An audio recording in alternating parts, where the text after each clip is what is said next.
একদম ঘরোয়া আর দারুণ টেস্টি তেলাপিয়া মাছের ঝোল রেসিপি। দেখতে থাকো বন্ধুরা, সাথে থাকো।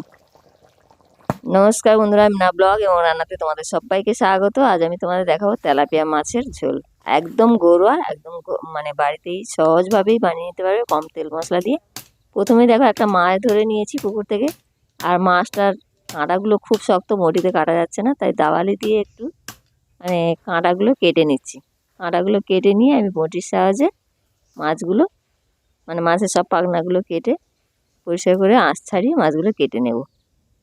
দেখো মাছ যখন কাটছিলাম তখন আমার ক্যামেরাটা বন্ধ হয়ে গেছিলো, তাই মানে দেখানো হয়নি তোমাদের। মাছ কাটাটা দেখালাম, পুরো মাছটা কেটে নিয়েছি। আর এদিকে নিয়েছি একটা আলু আর একটা ওলকপি, এগুলোও ভালো করে কেটে নেব। কাটা হয়ে গেছে, এবার আমি এটাকে ভালো করে ধুয়ে নেব। ধুয়ে পরিষ্কার করে নিয়ে আর এদিকে যে মাছ কেটে রেখেছিলাম, দেখো মাছগুলো ভালো করে লবণ, হলুদ আর লাল লঙ্কার গুঁড়ো দিয়ে একটু ভালো করে মাখিয়ে নেব। রেসিপি কেমন লাগে বন্ধুরা তোমাদের লাইক জানিও, আর লাইক কমেন্ট শেয়ার করতে ভুলো না। পাশে থেকো বন্ধুরা। আর অনেক কষ্ট করে আমি এই ভিডিও বানাই, মানে একা একাই বানাই, একা একাই এডিট করি, একা একাই ছাড়ি। তাই তোমাদের কাছে রিকোয়েস্ট থাকলো আমার ভিডিওগুলো একটু দেখো আর লাইক কমেন্ট করো, আমাকে এগিয়ে যেতে সাহায্য করো। প্রথমে দেখো কড়াইতে তেল দিয়েছি, তেলগুলো গরম হয়ে গেছে, মানে তেলটা গরম হয়ে যেতেই দিয়ে দিয়েছি মাছগুলো। কথাগুলো আমার ঠিকঠাক হয় না, আর মাছগুলো তাও তোমরা দেখো আর সাপোর্ট করো। মাছগুলো উল্টে পাল্টে ভালো করে ভেজে তুলে নেব। মাছগুলো ভাজা হয়ে গেছে, তুলে নিলাম।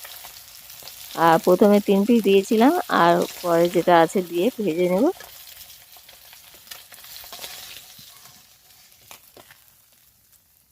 মাছ ভাজা হতে হতে বলি, তোমরা যদি চ্যানেলে নতুন হও সাবস্ক্রাইব করে নিও, পাশে থেকো। আর লাইক কমেন্ট শেয়ার করতে ভুলো না, সাপোর্ট করো আমাকে। দেখো মাছগুলো ভাজা হয়ে গেছে, আর এদিকে ওই তেলের মধ্যেই দিলাম জিরে ফোড়ন। আর জিরেটা একটু ভাজা ভাজা হতেই দিলাম একটা পেঁয়াজ আর 2টো কাঁচা লঙ্কা। এটা দিয়ে ভালো করে একটু মানে একটু লাল করে ভেজে নেব। একটু লাল হয়ে ভাজা হলেই এর মধ্যে দেবো সামান্য আদা রসুন বাটা। ছোটো চামচের 1 চামচ আদা রসুন বাটা। আদা রসুন বাটাটা দিয়েও আবারও ভালো করে কষে নেব, মানে ভেজে নেব। আর দেবো একটা টমেটো কুচানো, একটা বড় টমেটো নিয়েছি আমি, একটা বড় টমেটো কুচিয়ে দিলাম। আর টমেটোটা এর সাথে ভেজে নেব। এবার দেবো সামান্য স্বাদ মতো লবণ। একদম কম তেল মশলা দিয়ে কীভাবে টেস্টি রান্না করবে সেটাই আমি তোমাদের দেখাচ্ছি। আর দিয়ে দিলাম স্বাদ মতো লবণ, পরিমাণ মতো হলুদ, পরিমাণ মতো লাল লঙ্কার গুঁড়ো, পরিমাণ মতো ধনিয়ার গুঁড়ো, আর দেবো সামান্য জিরার গুঁড়ো। দিয়ে এই মশলাটা ভালো করে কষিয়ে নেব। একটু সামান্য জল দিলাম আমি, যাতে টমেটোগুলোও ভালোভাবে গলে যায়, হ্যাঁ, আর মশলাটাও ভালোভাবে কষানো হয়।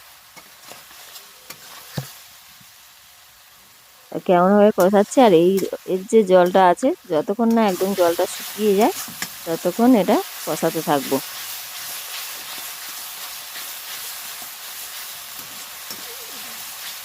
দেখো এটা কষানো হয়ে গেছে। এর মধ্যে যে ওলকপি আলুটা কেটে রেখেছিলাম ওটা দিয়ে দেবো।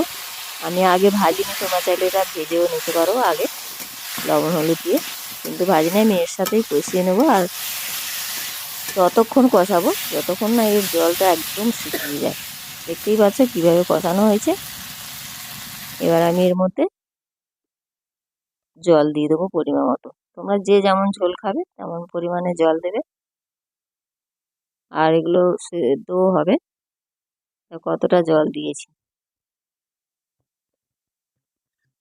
জলটা দিয়ে ভালো হয়ে ফুটে গেলে আর সব কিছু আলু কপি সব কিছু সেদ্ধ হয়ে গেলে ভালো হয়ে দেবো এর মধ্যে মাছ। দেখতে পাচ্ছ কেমন সেদ্ধ হয়ে গেছে সব।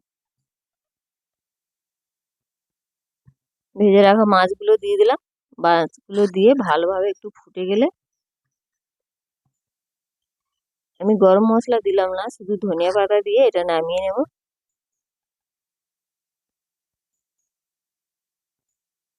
তোমরা চাইলে এর মধ্যে সামান্য গরম মশলা আর ধনিয়া পাতা দিয়ে ছড়িয়ে নামিয়ে নিতে পারো।